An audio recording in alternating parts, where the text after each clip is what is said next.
नमस्कार छात्रों, आज मैं आप सबके सामने एक बार पुनः उपस्थित हुआ हूँ और यह मैं सेकेंड सेमेस्टर वालों के लिए एक नया काव्य सिद्धांत लेके, जो आधुनिक काव्य सिद्धांत है, आधुनिक आलोचना का प्रमुखवाद प्रतीकवाद।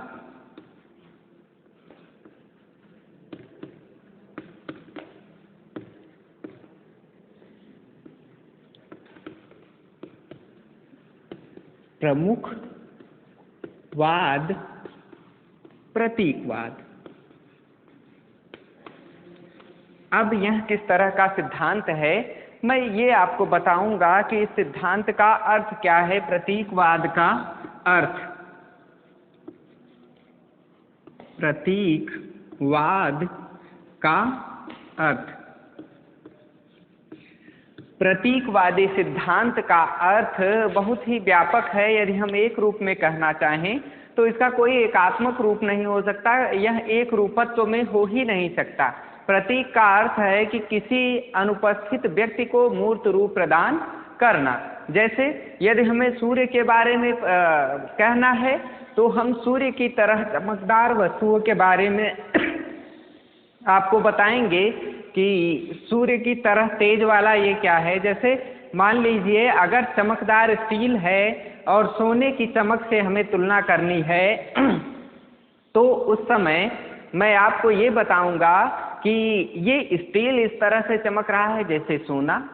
यानी चमकदार वस्तुएं जो भी होंगी वो किसका प्रतीक में अर्थ ले लेती हैं, वो सोने का अर्थ ग्रहण कर लेती हैं। अब चमकदार वस्तुओं से तात्पर्य, क्या स्टील कभी भी सोने की तरह कीमती हो सकता है, बहुमूल्य हो सकता है? नहीं हो सकता। किंतु प्रतीक अर्थ में लिख दिया गया है, प्रतीक रूप में उसे बता दिया गया है कि चमकीली जो वस्तुएं हैं वो सोने की तरह होती हैं। चाहे सोने से कीमती वस्तु हो, चाहे सोने से कम कीमती वस्तु हो, दोनों ही वस्तुओं के लिए इस बात का विवेचन साहित्य में प्रचुर मात्रा में हुआ है। अब जो प्रतीक शब्द है वह दो शब्दों से मिलकर बना है, प्रति और इक से। प्रति और इक से मिलकर प्रतीक शब्द बना है, जिसका अर्थ होता है, प्रति का अर्थ होता है अपनी ओर, प्रति का अर्थ अपनी ओर,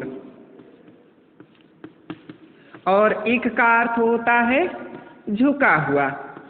अर्थात जो अपनी ओर झुका हुआ हो उसे प्रतीक कहते हैं। प्रतीक शब्द दो शब्दों से मिलकर बना है, प्रति प्लस इक।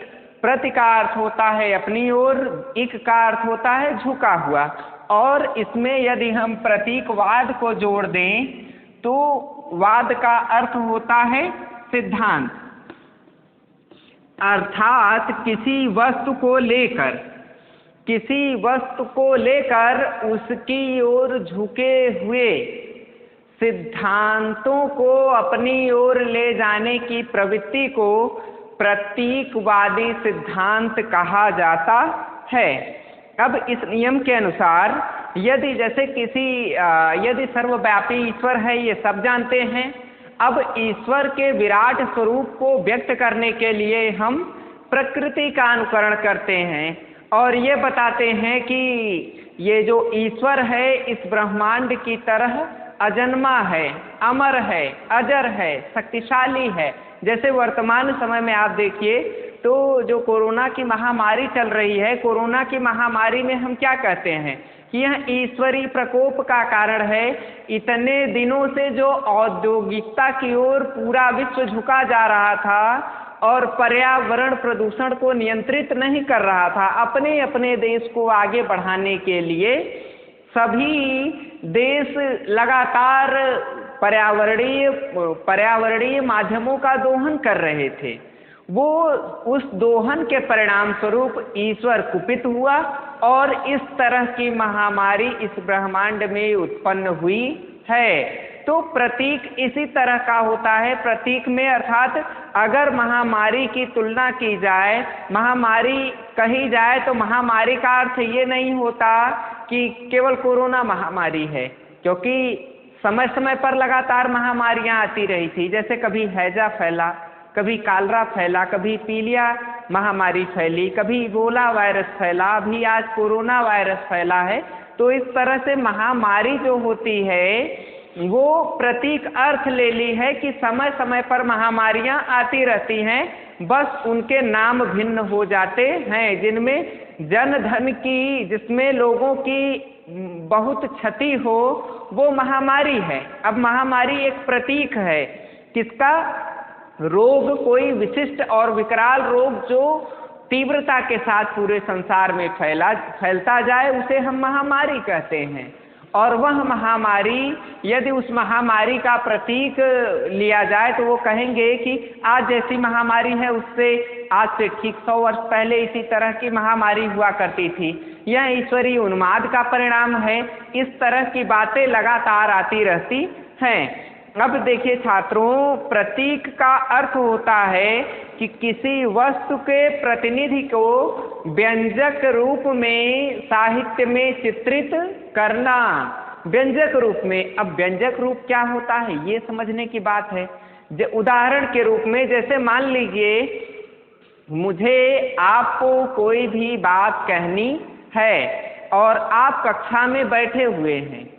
डायरेक्टली यदि मैं सीधे सीधे आपको खड़ा करके पूछ लूँगा तो आपको बुरा लगेगा। यदि मैं प्रतीकों के माध्यम से कहूँ कि आपको ऑनलाइन क्लासें पढ़ाई जाती हैं, किंतु आप केवल एक बार वीडियो देख लेते हैं, देख करके लाइक कर देते हैं, जिससे ये पता चल जाए कि हाँ अमुक व्यक्ति ने वीडियो देख लिया है या उस छात्र ने वीडियो देख लिया है, किंतु आप सब विशिष्ट रूप से पूरा वीडियो देखकर पढ़ाई नहीं करते हैं।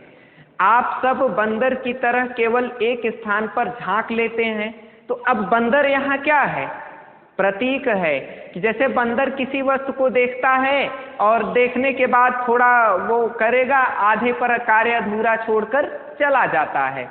तो वहाँ अगर मैं आपसे ये कहूँगा कि ऑनलाइन आप इस तरह से वीडियो देखते हैं जैसे बंदर देखता हो, तो बंदर को आपका प्रतीक बनाया गया है कि जैसे बंदर एक बार में वीडियो देखकर, बंदर किसी भी वस्तु, किसी भी कार्य को एक बार करता है और फिर चला जाता है, उसी तरह से आप भी कर रहे हैं।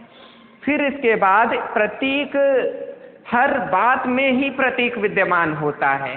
आप चाहे गणित ले लें, इतिहास ले लें, भूगोल ले लें, साहित्य ले लें, कहीं भी बिना प्रतीकों के कोई भी साहित्य, इस संसार में बिना प्रतीकों का कोई भी संसार है ही नहीं।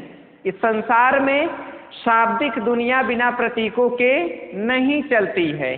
जैसे ऊंट के मुंह में जीरा, यदि कहा जाए कि आपने मुझे तो ऐसा भोजन दिया है जैसे कि ऊंट के मुंह में जीरा, तो इसका अर्थ ये नहीं है कि आपको कहा जा रहा है कि आप ऊंट हैं और मुझे जीरे के समान दे रहे हैं। नहीं, वहाँ क्या है कि आपने मुझे बहुत ही अल्प मात्रा में भोजन दिया है जो अत्यंत ही कम है। ऊंट के मुंह में जीरा कहने का प्रतीक वो है। अब जैसे मैं आपको 3-4 प्रतीकों को गिनाना चाहूँगा। जैसे गणित में आप देखिए, गणित में जोड़ के लिए किसका प्रतीक स्वीकार किया गया है? धन का। घटाने के लिए इस चिन्ह को स्वीकार किया गया है। भाग देने के लिए इस चिन्ह को स्वीकारा गया है। अब अगर रास्ते में कहीं मेडिकल है तो इस तरह का चिन्ह मिलता है।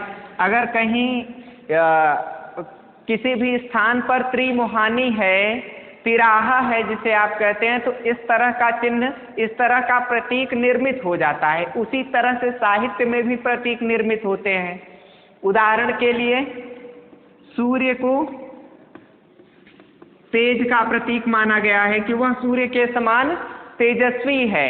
तो उसका अर्थ ये हुआ कि जिस तरह से सूर्य अपने प्रकाश से पूरे संसार में अपने प्रकाश से प्रज्वलित कर देता है, अर्थात संसार के अंधकार को दूर कर देता है, उसी तरह से आप भी अपने प्रकाश से, अपने बल और पौरुष से समस्त कष्टों को दूर करने वाले हैं। चंद्रमा शीतलता का प्रतीक है। फिर इसके बाद गोला जो चिन्ह है, गोला चिन्ह वैभव का प्रतीक है, धन वैभव संपदा। और अगर सफेद कबूतर उड़ाया जाए, सफेद कबूतर शांति का प्रतीक है। लाल चिन्ह, लाल कपड़ा इत्यादि जो है, साहित्य में लाल रंग को खतरे का प्रतीक माना गया है, खतरे का या दुर्घटना का प्रतीक माना गया है। इसी तरह से साहित्य में विभिन्न तरह के प्रतीकों का निर्माण हुआ है, जिनमें से मैंने कुछ प्रतीकों की चर्चा आपसे की है। अब जैसे गंगा नदी को पवित्रता का प्रतीक माना गया है कि वह अत्यंत ही पवित्र है। वह अगर इस तरह की प्रवृत्ति को लेकर साहित्य में रचनाएं होती हैं तो उसके कई अर्थ निकलते हैं, जिससे साहित्य का चमत्कार बढ़ता है, क्योंकि जो जिस तरह की बुद्धि वाला पाठक होगा उसे उसी ही तरह की प्रतीति होगी। उदाहरण के रूप में मैं बिहारी का एक दोहा देना चाहूँगा कि यह प्रतीकवादी सिद्धांत को हिंदी साहित्य में व्यक्त करने वाला सबसे सफल दोहा माना जाता है। उस दोहे की चर्चा मैं आपसे कर दूं। देखिए छात्रों, आप ध्यान दीजिएगा कि प्रतीकवाद का उदय बाद में हुआ, इस सिद्धांत का उदय बाद में हुआ, लेकिन इससे संदर्भित रचनाएं आदिकाल से ही रची जा रही हैं। जैसे पीताम्बर को पीला वस्त्र जो पहना है, जैसे भगवान श्री कृष्ण, पीताम्बर पीले वस्त्र को किसका प्रतीक माना गया है कि भगवान श्री कृष्ण की पूजा करने वाला व्यक्ति है। अब आधुनिक समय में यदि इन प्रतीकों के बारे में सैद्धांतिक विवेचन हुए तो ऐसा नहीं है कि प्राचीन काल में प्रतीकवाद नहीं था। बिहारी ने कहा है, मेरी भव बाधा हरो,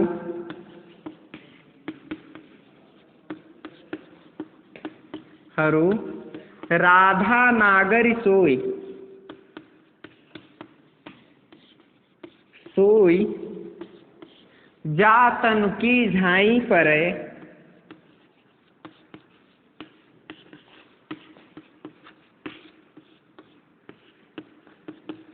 श्याम हरित दुति होए।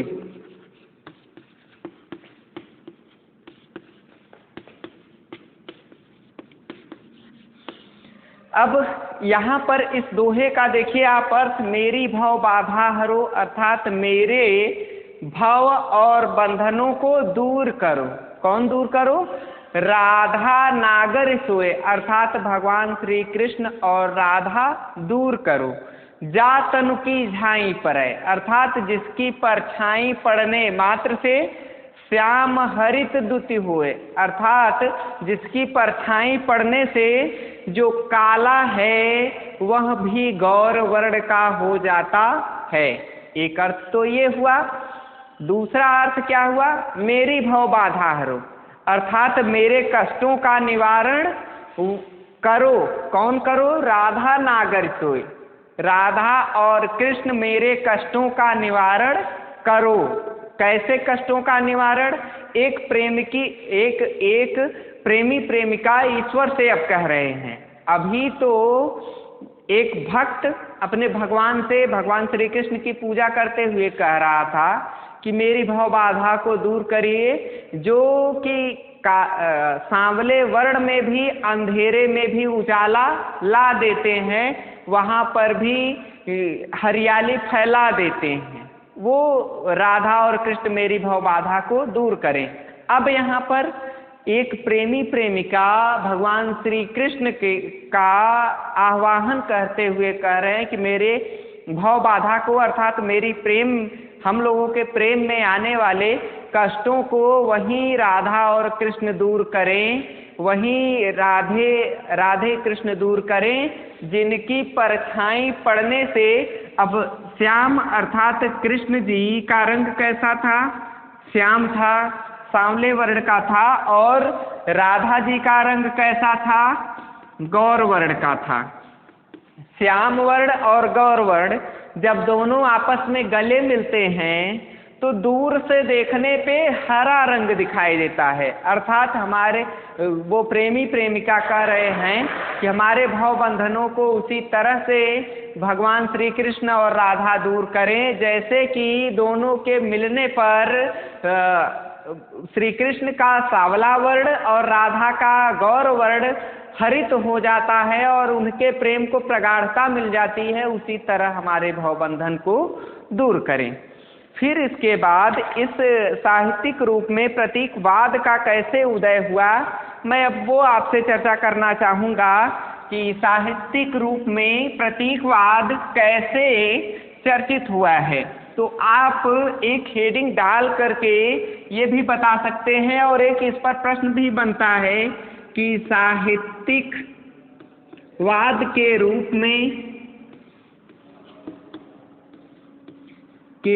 में प्रतीकवाद का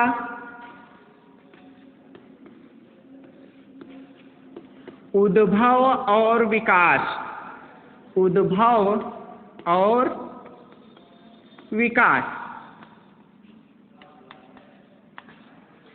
साहित्यिकवाद के रूप में, साहित्यिक सिद्धांत के रूप में प्रतीकवाद का उद्भव कैसे हुआ और विकास कैसे हुआ, इसकी विस्तृत चर्चा करिए। इस तरह से आपसे प्रश्न पूछा जाता है तो उन परीक्षाओं का उत्तर देते हुए आप यह कहेंगे कि एक साहित्यिक आंदोलन के रूप में प्रतीकवाद का उद्भव 19वीं शताब्दी के अंतिम चरण में, 19वीं शताब्दी के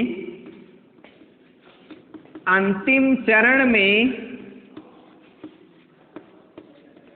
चरण में फ्रांस में उदित हुआ, जिसके पश्चात, इस आंदोलन के उद्भव के पश्चात प्रतीकवाद धीरे धीरे फ्रांस में फैला और यह प्रतीकवाद फ्रांस में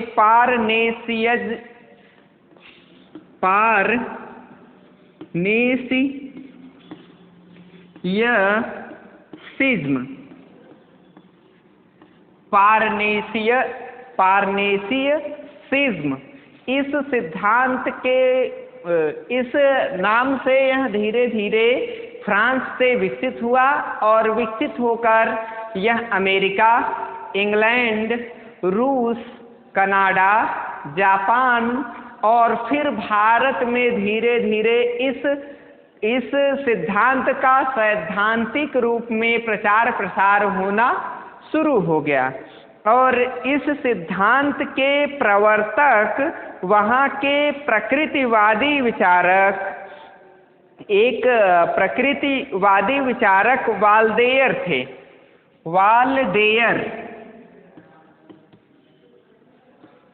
वाल्डेयर ने इस सिद्धांत का प्रचार प्रसार 19वीं शताब्दी में शुरू करना प्रारंभ कर दिया था। फिर इसके बाद इस सिद्धांत के संदर्भ में 1885 ईस्वी में एक पुस्तक लिखी गई, सिबालिस्ट। 1885 में सिबालिस्टस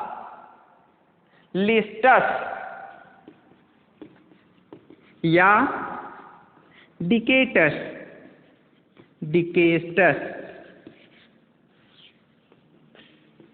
इस पुस्तक के माध्यम से यह फ्रांस में एक संप्रदाय के रूप में खड़ा हुआ और भावोन्मादमयी भक्ति का इसने सहारा लिया। फिर इसके बाद सन 1886 ईस्वी में जॉन मारियस और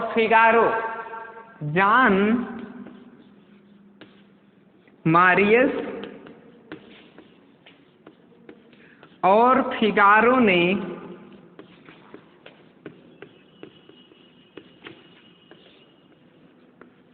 इस सिद्धांत का प्रचार और प्रसार किया। फिर इसके बाद इंग्लैंड में प्रतीकवाद का प्रवर्तन विलियम बटलर येट्स ने किया। इंग्लैंड में किसने किया? विलियम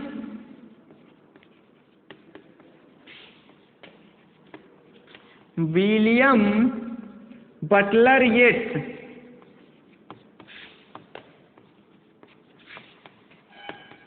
ने इस सिद्धांत का प्रचार प्रसार इंग्लैंड में किया। अमेरिका में किसने किया? अमेरिका में जॉन मॉरिस और फिगारो ने। और इस सिद्धांत के प्रवर्तक कौन हैं? वाल्देयर। आप ध्यान देंगे, अगर ये पूछा जाता है कि सिद्धांत के प्रवर्तक कौन है तो वाल्देयर। और इनके सिद्धांत को क्या कहा जाता था? तो पारनेसियसिज्म कहा जाता था। और फिर इसके बाद यह सिद्धांत कब प्रकाश में आया? तो 1885 ईस्वी में सिबालिस्टस या डिस्केटस नाम से यह साहित्य में एक आंदोलन के रूप में उभरा। और अमेरिका में जॉन मॉरिसन और फिगारो ने इस सिद्धांत को एक घोषणा पत्र प्रदान करने का कार्य किया। इंग्लैंड में इस सिद्धांत का प्रचार और प्रसार विलियम बटलर येट्स ने किया था। अब प्रतीकवादी आंदोलन को विकसित करने वाले विभिन्न देशों के जो विचारक हैं उनके नाम इस प्रकार हैं। तो छात्रों, आप ध्यान देंगे कि प्रतीकवाद के अलग अलग देशों में प्रचार करने वाले अलग अलग विचारकों के नाम इस प्रकार हैं। जैसे देखिए, फ्रांस में जहाँ की इस प्रतीकवादी सिद्धांत का उदय हुआ था। प्रतीकवादी साहित्य आदिकाल से लिखा जा रहा है, किंतु सिद्धांतिक रूप में प्रतीकवाद का उदय 19वीं शताब्दी के अंत में हुआ, जैसा कि मैंने आपको पूर्व में बताया। और फ्रांस में इसके सर्वश्रेष्ठ प्रचारक चार्ल्स वाल्देयर थे, जैसा कि आप जानते हैं। ये संस्थापक भी थे प्रतीकवाद के। और इसके साथ साथ इनके बाद पॉल वर्लेन, आर्थर रिम्बाउड, स्टीफन मलावे आदि विचारकों के नाम भी आदर के साथ लिए जाते हैं, जिन्होंने फ्रांस में प्रतीकवाद को एक नया मोड़ देने का कार्य किया था और नए नए प्रतीकों का सृजन किया था। क्योंकि जैसे जैसे वैज्ञानिक नवनिर्माण होता गया तो तैसे तैसे जो प्रतीक थे वो भी बदलते गए।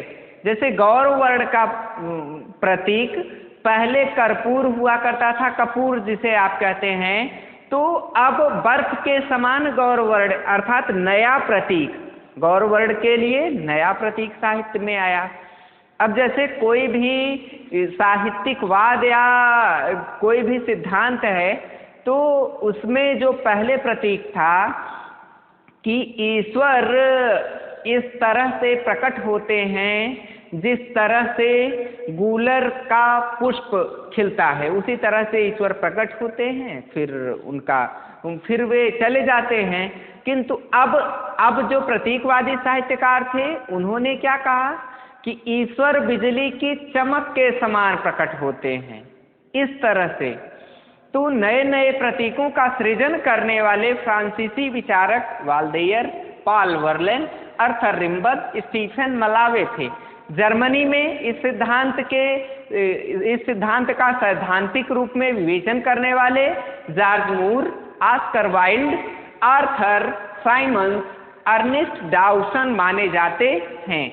और इंग्लैंड में स्टीफन जॉर्ज ही इस प्रतीकवाद का सैद्धांतिक विवेचन करने वाले सर्वश्रेष्ठ विचारक माने जाते हैं। और अमेरिका में एमी लावेल, जेम्स मारोवस और फिगारो। अब इस सिद्धांत का सैद्धांतिक रूप में विवेचन करने वाले कुछ विचारक हैं, किंतु साहित्य में प्रयोग करने वाले साहित्यकारों की संख्या बहुत अधिक है। सैद्धांतिक विवेचन तो बहुत ही कम विचारकों ने इस पर विचार किया है, किंतु साहित्यिक रूप में इस सिद्धांत का प्रयोग बहुत अधिक हुआ है। प्रतीकवादियों ने चार्ल्स वाल्देयर की कविता कारस्पांडेंस, वाल्देयर की कविता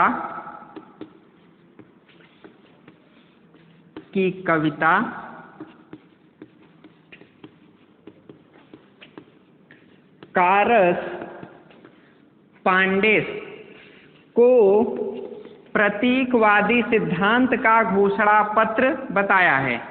प्रतीकवादी सिद्धांत का घोषणा पत्र बताया है।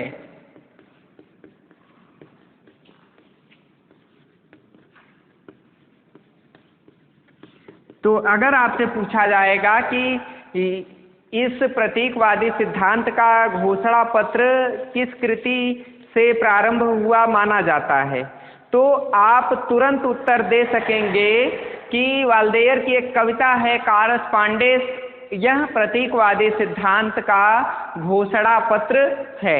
अब मैं प्रतीकवाद की परिभाषा, 3-4 परिभाषाओं की चर्चा आपसे करना चाहूँगा कि विभिन्न विद्वानों ने प्रतीकवाद की क्या क्या परिभाषाएं दी हैं। तो चलिए सबसे पहले हम चलते हैं वाल्देयर पर। वाल्देयर ने प्रतीकवाद की परिभाषा क्या दी है, मैं वो आपसे बताऊंगा। वाल्देयर क्योंकि यह प्रतीकवादी सिद्धांत का संस्थापक था, इस कारण से वाल्देयर ने साहित्य के विविध क्षेत्रों का गहनता के साथ अनुभव किया था और विश्लेषण भी किया था, और सूक्ष्म विश्लेषण के बाद उसने बताया कि प्रतीकवाद वह है जो अमूर्त भावों को मूर्त रूप प्रदान करता है। और इसके बाद लेंगर आते हैं, अगले विचारक लेंगर बताते हैं कि प्रतीकवादी जो सिद्धांत है वह यह है कि यह महान धारणाओं की प्रवृत्ति का मार्ग है, महान धारणाओं का वातायन है। प्रतीक का कार्य भिन्न भिन्न अनुभूतियों को जन्म देना है, ठीक है, भिन्न भिन्न अनुभूतियां जिनमें जन्म लें वह प्रतीकवादी साहित्य है, प्रतीकवादी सिद्धांत है। इसके बाद एक और विचारक हैं हेडगर।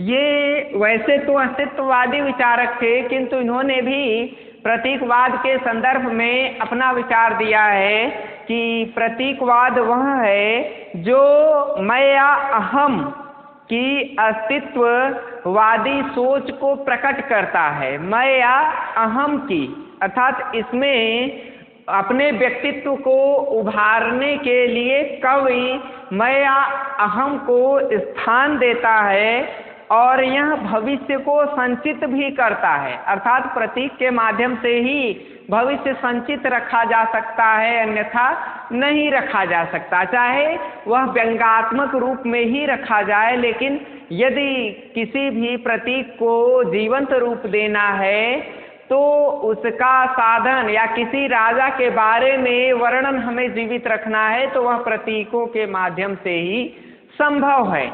वह चाहे राजा की विशालता का वर्णन हो, राजा के वैभव का वर्णन हो, देश की स्वतंत्रता का वर्णन हो, प्रजा की स्थिति का वर्णन करना हो, सब में कवि जो होता है वह प्रतीकों का सहारा लेकर के कविताओं का वर्णन करता है। एक विचारक हैं, भारत के विचारक डॉक्टर नगेंद्र के बारे में लगभग सभी लोग जानते होंगे, सभी छात्र जानते होंगे।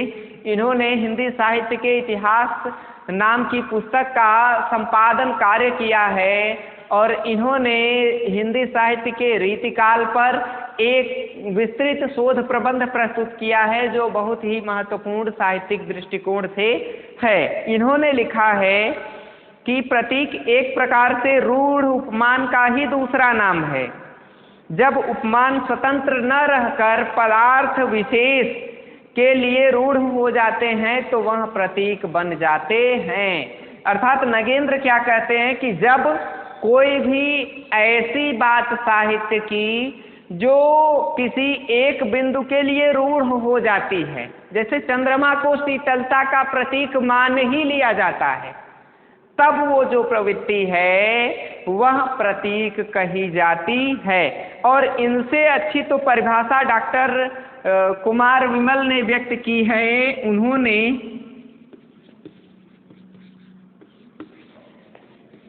डॉक्टर कुमार विमल इस प्रतीकवाद की व्याख्या करते हुए बताते हैं कि प्रतीकवाद संपूर्ण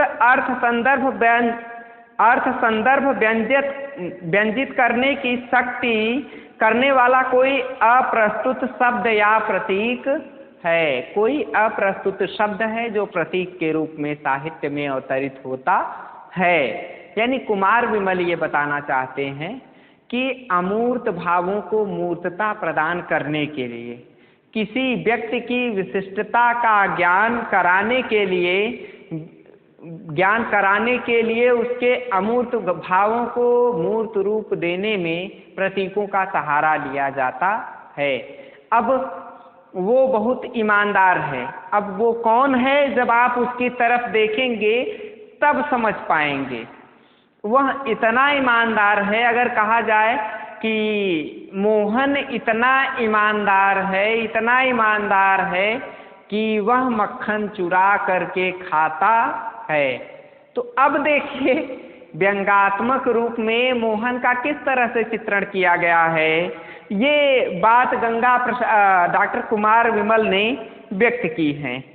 अब ये जो पांचों विचारकों की परिभाषाएं हैं, इन परिभाषाओं के आधार पर जो प्रतीकवादी कविता है, प्रतीकवादी कविता में निम्नलिखित लक्षणों को हम खोज सकते हैं। उसके प्रतीकवादी कविता के निम्नलिखित लक्षण हम बता सकते हैं। पहला यह लक्षण है कि यह आधुनिक कविता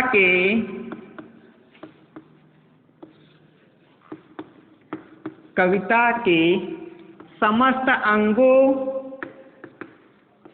और उपांगों का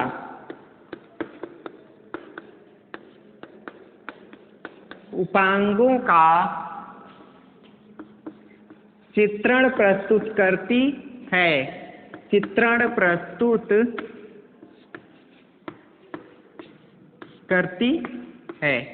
फिर इसके बाद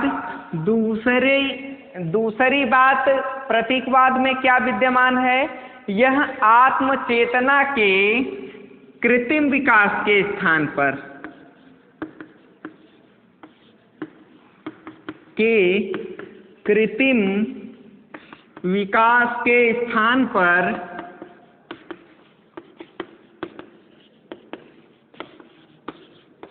प्राकृतिक विकास पर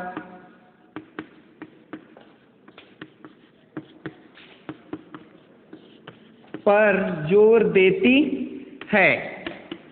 अब देखिए छात्रों, इसमें दूसरी जो विशेषता है यह क्या है कि कृत्रिम विकास पर यह ध्यान नहीं देते, यह प्राकृतिक विकास पर ध्यान देती है। इसमें कृत्रिमता यदि आ जाए तो वह केवल इसकी सुंदरता ही कही जाएगी। इसमें किसी भी पदार्थ की आत्मचेतना को व्यक्त करने के लिए प्राकृतिक चिन्हों का सहारा लिया जाता है, जिससे प्रकृति के संरक्षण के लिए जनमानवीय सदैव तैयार रहे। इस बात पर भी यह बल देता है। तीसरी विशेषता प्रतीकवादी कविता की क्या है, वो यह है कि प्रतीकवादी सिद्धांत प्रत्येक मानव उपलब्धियों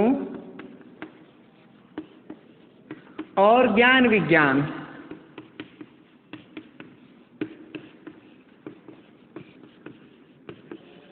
भाषा,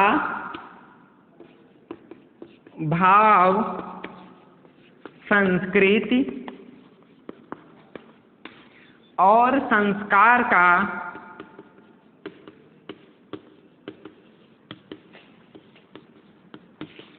समग्र चित्रण प्रस्तुत करती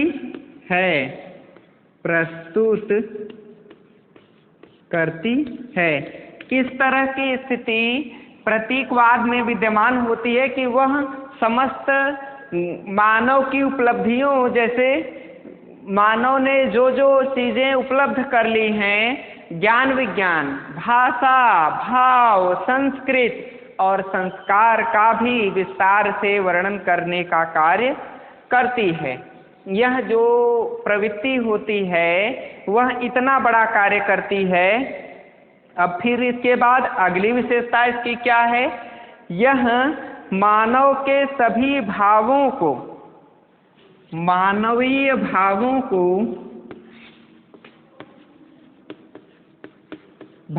को जो अमूर्त रूप में है उन्हें सामान्य रूप में व्यक्त करती है, जिसका कोई स्वरूप नहीं है। अमूर्त रूप यानी हमारे मन में जो बात चल रही है उसे किस तरह से सामने लाना है, उसका कारण प्रतीकवादी कविता होती है। प्रतीकवादी कविता के माध्यम से हमारे मन में चल रहे कार्य व्यापार सामने उपस्थित हो पाते हैं।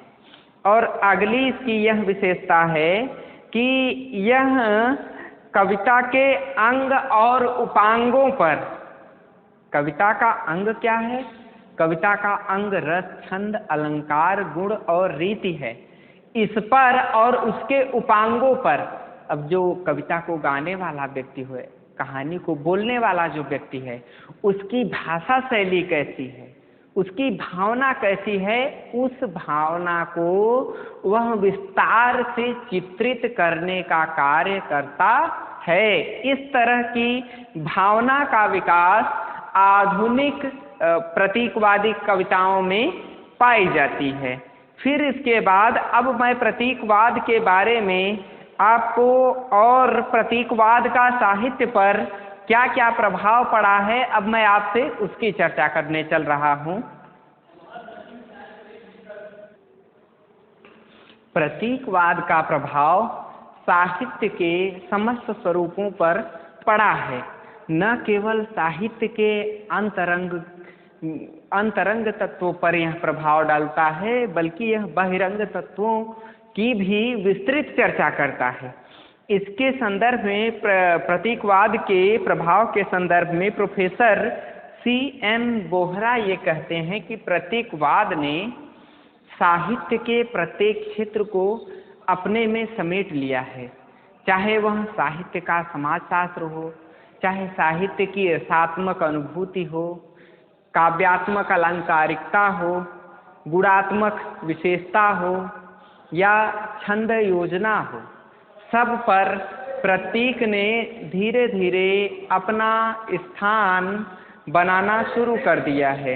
यह सिद्धांत न केवल साहित्य के अंतरंगों पर प्रभाव डालता है, बल्कि बहिरंग तत्व जैसे कि काव्य की इंद्रिय परकता, प्रकृति चित्रण, समाजवादिता और इसके बाद रहस्यवादिता और छद्म विचार योजना, लघु मानव की प्रतिष्ठा, इस तरह के कारकों पर भी बल देता है। यह विचार प्रोफेसर C.M. बोहरा बताते हैं। और इसके बाद अन्य विचारकों ने भी प्रतीकवाद के प्रभाव को साहित्य के निम्नलिखित क्षेत्रों पर स्वीकार किया गया है। साहित्य की अलंकारिकता, यह जो प्रतीकवादी साहित्य है, यह साहित्य में नवीन अलंकारों की उद्भावना करने की शक्ति इसने लाई। जैसे मानवीकरण अलंकार जो हम पढ़ते हैं, या प्राकृतिक अलंकार जो हम पढ़ते हैं, या संकर अलंकार जो हम पढ़ते हैं, दो अलंकारों की योजना, इस प्रवृत्ति को साहित्य में मूर्त रूप प्रदान करने का कार्य प्रतीकवादी प्रभाव का ही परिणाम है। फिर इसके बाद रस योजना को भी इसने प्रभावित किया है। इसने अपने विविध बहुअर्थी शब्दों को लेकर इसने साहित्य में एक नई रसात्मक योजना का सृजन किया है। एक ही पंक्ति में कई तरह के रसों की अनुभूति पाठक को हो जाए और ज्ञान भी प्राप्त हो जाए, इस तरह का कार्य व्यापार करने वाला साधन यह प्रतीकवादी साहित्य है। फिर इसके बाद प्रतीकवाद ने कविता और संगीत में संगीतात्मक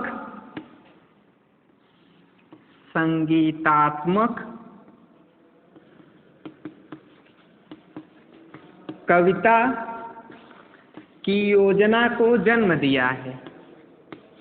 अब पहले जो कविताएं थी संगीतात्मक उतनी नहीं हुआ करती थी, उसमें गीयता अवश्य होती थी पर उसमें संगीत ढूंढना पड़ता था।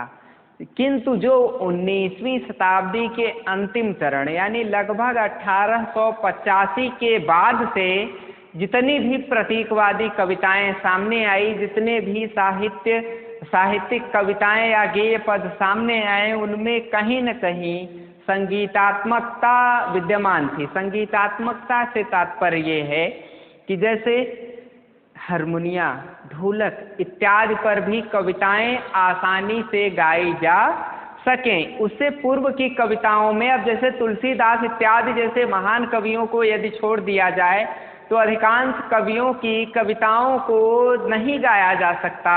संगीयता उसमें उतनी विद्यमान नहीं है, संगीतात्मक कविताएं वे नहीं हैं। किंतु प्रतीकवादी साहित्य ने कविता की संगीतात्मक योजना कराना शुरू कर दिया था। फिर इसके बाद इस कविता ने सौंदर्यवाद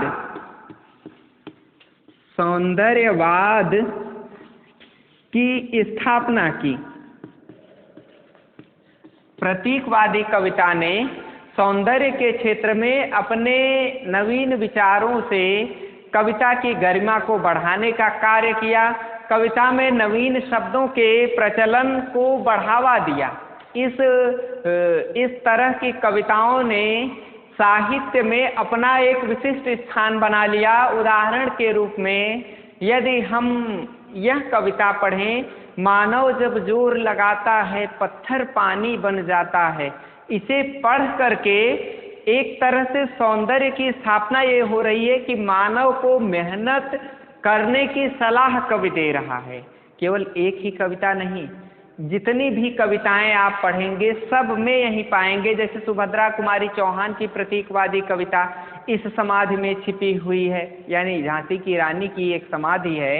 उस समाधि को देखकर कवि अपनी भावना को व्यक्त करता है कि इस समाधि में छिपी हुई है एक राख की ढेरी, जल कर जिसने स्वतंत्रता की दिव्य आरती फेरी। यह समाधि वह लख समाधि है झांसी की रानी की, अंतिम लीला स्थल यही है लक्ष्मी मर्दानी की।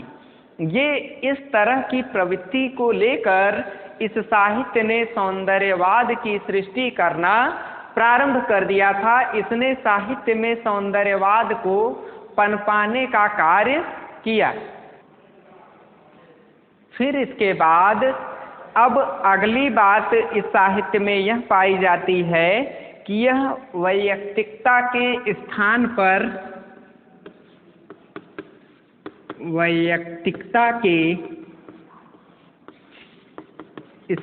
पर मानवतावाद पर बल देती है। यह जो कविता है यह घोर वैयक्तिकता को साहित्य में स्थान देने की पक्षधर नहीं है। यह मानवतावाद पर एक विशिष्ट दृष्टिकोण देती है। यदि हम प्रतीकों के माध्यम से अपनी बातों को जब व्यक्त करने के लिए आगे बढ़ेंगे तभी हमारी बातें समुचित लोगों तक पहुंच पाएंगी, तभी हमारी बातों का अध्ययन आगे के विचारक कर सकेंगे या हमारी बातों को लोग समझ सकेंगे। हम यदि आपको पाश्चात्य काव्यशास्त्र न पढ़ाते, हम आपको रुचिकर बातें पढ़ाते तो क्या आपका कल्याण हो सकता था? क्या हम प्रतीकवाद को न पढ़ाते और हम एक कविता उठा करके पढ़ा देते तो वो कविता आपके लिए केवल एक नवीन मार्ग दे सकती थी, वैयक्तिकता के स्थान पर मानवतावाद की स्थापना नहीं करवा सकती थी। मानवता स्थापित करवाने का कार्य प्रतीकवादी कविताओं ने शुरू किया। इन कविताओं ने मानवतावाद को एक नवीन आयाम दिया। नवीन दृष्टिकोण के साथ साहित्य में नवीन रूप में ये कविताएं अवतरित हुई और धीरे धीरे इनका प्रचार प्रसार हुआ और ये साहित्य में अपना एक विशिष्ट स्थान रखने लगी। फिर इसके बाद प्रतीकवाद ने आधुनिक युग में क्या क्या दिया है, मैं उसकी चर्चा आपसे करना चाहूँगा कि प्रतीकवाद आज के युग का किस तरह से विशिष्ट सिद्धांत बन चुका है और उस विशिष्ट सिद्धांत ने विश्व को विभिन्न दृष्टिकोण दिए हैं। तो एक प्रश्न इस पर यह भी बन सकता है कि प्रतीकवाद ने आज के साहित्य को किस तरह से प्रभावित किया है, या प्रतीकवाद का आधुनिक साहित्य में क्या महत्वपूर्ण योगदान है अथवा नहीं, चर्चा करिए। तो आप ये कह सकते हैं, एक हेडिंग आप डाल करके ये जो प्रतीकवाद की देन है इस हेडिंग के अंतर्गत इसकी चर्चा करेंगे। तो पहली देन यह है कि शैली और व्यंजना संबंधी नवीन पद्धति को जन्म दिया। शैली और अभिव्यंजना संबंधी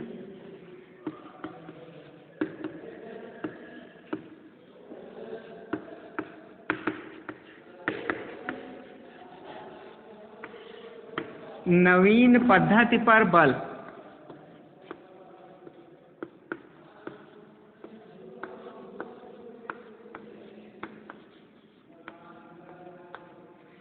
देखिए छात्रों, शैली और अभिव्यंजना को लेकर प्रतीकवाद ने शैली कैसी है, भावात्मक, विचारात्मक, यही शैलियाँ साहित्य में अधिकांशतः प्रयोग में लाई जाती थी।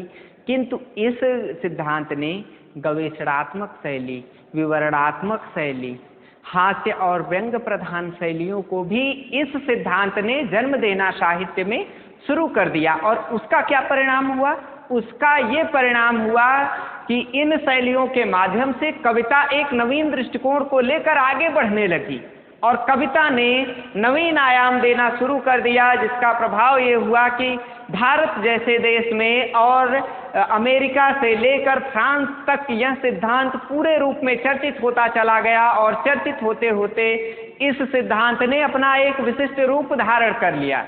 प्रतीकवादी कविताएं लगातार जीवित रही। जिस तरह से मैंने आपको बताया था, शास्त्रीयतावादी कविताएं जैसे आदिकाल से लेकर उनकी धारा अनवरत बह रही है, उसी तरह से प्रतीकवादी कविता की धारा भी आदिकाल से लेकर लगातार अनवरत बढ़ रही है। इसके सिद्धांत के उदय के बाद उसने शैली में जब नवीनता अपनाई तो इन कविताओं का प्रचार प्रसार तेजी से हुआ और इन कविताओं ने अपना एक महत्वपूर्ण योगदान साहित्य में देना शुरू कर दिया। फिर इसके बाद दूसरी क्या है कि दूसरी इसकी देन यह है कि परंपरागत छंदों को छोड़कर परंपरागत छंदों के साथ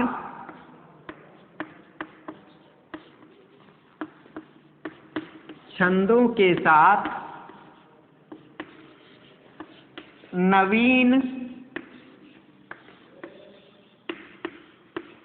छंदों में रचना, नवीन छंदों में सृजन। दूसरी प्रतीकवाद की देन यह है कि परंपरागत छंद, जैसे मान लीजिए हिंदी साहित्य में तो दोहा, सोठा, रोला, छप्पर, कुंडलिया इत्यादि जो छंद थे परंपरागत जो हिंदी साहित्य में थे, उन छंदों के साथ नवीन छंद भी साहित्य में प्रयोग होने लगे और उनका परिणाम ये हुआ कि नवीन छंदों के आगमन के बाद हिंदी कविता ने और अपने महत्वपूर्ण आयामों को स्थापित करना शुरू कर दिया और यह कविता धीरे धीरे हिंदी साहित्य में एक अपना विशिष्ट स्थान लेने लगी। इसके बाद अगली देन, अब देखिए छात्रों, यह जो साहित्य था इस साहित्य ने परंपरागत छंदों के साथ नवीन छंदों का सृजन भी किया कि कई नए छंद, जैसे दोहा और कुंडलिया छंद के मिश्रण के साथ नए छंदों का सृजन हुआ और उसके साथ साथ और भी कई छंद प्रकाश में लाए गए। किंतु इसकी प्रतीकवादी कविता की एक विशिष्ट देन यह है कि अतुकांत कविताओं पर बल दिया जाने लगा। अब तुकबंदी वाली ही कविताएं नहीं कहलाती थी। तुकबंदी वाली कविताएं, जैसे मान लीजिए निराला के साहित्य को यदि हम हिंदी साहित्य के अनुशीलन में देखें तो एक पंक्ति है, वह तोड़ती पत्थर, मैंने देखा उसे इलाहाबाद के पथ पर। तो देखिए इसमें कहाँ तुकबंदी बन रही है। तो यह जो प्रवृत्ति आई उसका परिणाम ही प्रतीकवाद है। प्रतीकवाद यदि साहित्य में ना आता तो ये बातें ना आ पाती। जैसे आप फिल्मों में भी देखते हैं तो शुरुआत में बहुत ही छंद योजना से परिपूर्ण कविताएं होती थी या गाने आते थे, जैसे है प्रीत जहाँ की रीत सदा मैं गीत वहीं का गाता हूँ, भारत का रहने वाला हूँ, भारत की बात सुनाता हूँ। किंतु अब यहाँ जब आप आते हैं आधुनिक काल में, तो आधुनिक जब कविताओं का आप अनुशीलन करते हैं तो यहाँ देखते हैं कि उसी तरह के देशभक्ति जो गीत हैं उसमें अतुकांतता की प्रवृत्ति ने अपनी प्रगाढ़ सीमा को लांघ दिया है और साहित्य में अपना एक विशिष्ट स्थान बना लिया है इस साहित्य ने। अब इसके बाद अगली जो विशेषता है, अगली जो देन है साहित्य को, वह है कविता व संगीत में सामंजस्य की। प्रतीकवादी कविताओं ने संगीत को साहित्य में जन्म देना शुरू कर दिया था और संगीत को साहित्यिक दृष्टिकोण प्रदान करना शुरू करने का कार्य प्रतीकवादी कविताओं ने ही किया। यदि प्रतीकवादी कविताएं संगीत में न शामिल की जाती, अगर प्रतीकवाद साहित्यिक सिद्धांत न प्रचलित हुआ होता, तो आज भी कविता संगीत से अलग होती। कविताओं के साथ या जो हम गीत सुनते हैं जिनमें संगीत भी होता है और गीत भी, ये प्रवृत्ति बिना प्रतीकों के अधूरी सी होती। प्रतीकवाद ही आए जिन्होंने कि कविता में प्रतीकवाद को, जिन्होंने कि कविता में संगीत को जन्म दे दिया। अगली जो अंतिम प्रवृत्ति है प्रतीकवाद की, वह है सौंदर्यवाद की प्रतिष्ठा। सौंदर्यवाद की प्रतिष्ठा किस तरह की? जो लोक कल्याणकारी हो, समाज के लिए उपयोगी हो, जो समस्त मानवीय समाज को कुछ न कुछ दे सके, समस्त समाज में उजागर हुई बुराइयों को जो उजागर कर सके, जो बुराइयों को नष्ट करने की प्रवृत्ति हास्य और व्यंग के माध्यम से सामने बनाए रखे, उसके ही प्रतीकवादी कविताएं कहा गया। और इन कविताओं ने कविता में सौंदर्यवाद की प्रतिष्ठा की और सौंदर्यवाद के माध्यम को भी साहित्यिक केंद्र बनाया कि साहित्य में सौंदर्यवाद यदि नहीं होगा तो साहित्य श्रेष्ठतम साहित्य नहीं बन सकता है, वह दीर्घ अवधि तक जीवित नहीं रह सकता है। यदि सुंदरता की भावना साहित्य में नहीं होगी तो वह साहित्य सर्वश्रेष्ठ साहित्य के रूप में चर्चित नहीं हो सकेगा। उदाहरण के रूप में बहुत सारी तो कविताएं आधुनिक काल में लिखी गई, किंतु जिन कविताओं में प्रतीकवादी प्रवृत्ति थी वो कविताएं आज भी छोटे से छोटे व्यक्ति के मुंह से सुनाई दे जाती हैं। जैसे हम देखते हैं तो मानव जब जोर लगाता है पत्थर पानी बन जाता है, ये पंक्ति जो है वो सबके मुंह से सुनाई दे जाती है, लोग गुनगुनाने लगते हैं। तरह तरह के मुहावरे और कहावतों के माध्यम से प्रतीकवादी कविताएं जन सामान्य में स्थान बनाने में वे अत्यंत ही सफल रही हैं।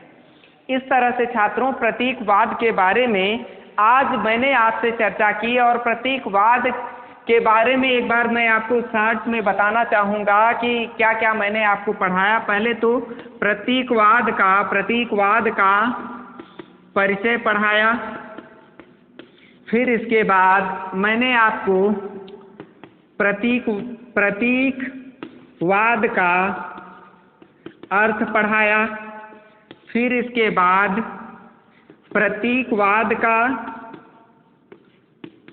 प्रतीकवाद सिद्धांत का उद्भव कहाँ हुआ और इसका विकास किन किन देशों में हुआ, उसकी चर्चा मैंने आपसे की। और फिर इसके बाद मैंने प्रतीकवाद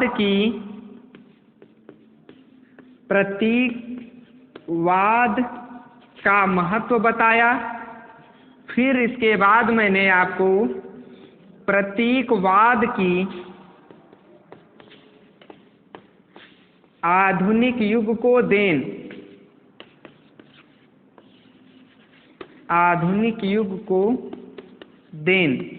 अर्थात आधुनिक युग को किस किस तरह से प्रतीकवाद ने प्रभावित किया है वो मैंने आज आपको पढ़ाया। तो यदि आपसे पूछा जाता है कि प्रतीकवाद का परिचय दीजिए, तो आप इस हेडिंग के तहत इस प्रश्न का उत्तर देने के लिए वीडियो के प्रारंभिक भाग को देखें।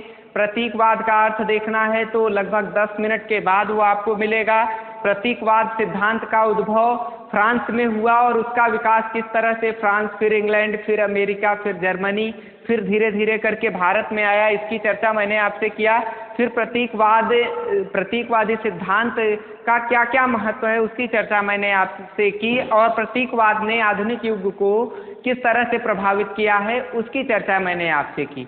तो आज के वीडियो में छात्रों इतना ही। अगले वीडियो में मिलेंगे तो फिर एक नए विषय को लेकर चर्चा करेंगे। तब तक के लिए धन्यवाद। खुश रहिए और घर पर रहिए।